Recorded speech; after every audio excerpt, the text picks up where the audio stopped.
हदीस को भी पढ़ो।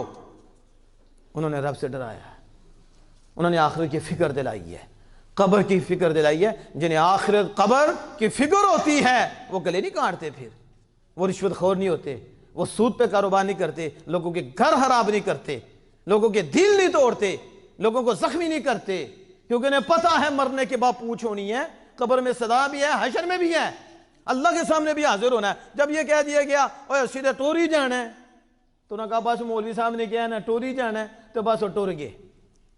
ये ऐसे आ गए हैं जिनको मौलवी साहब कह रहे हैं।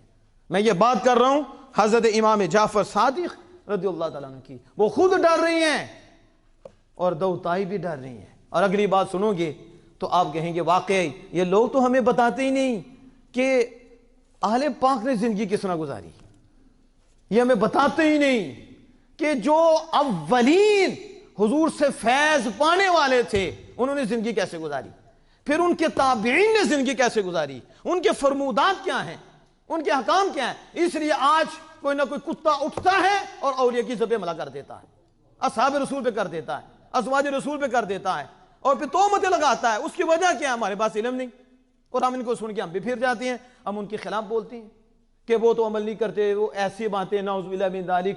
और ये जो हम बता रहे हैं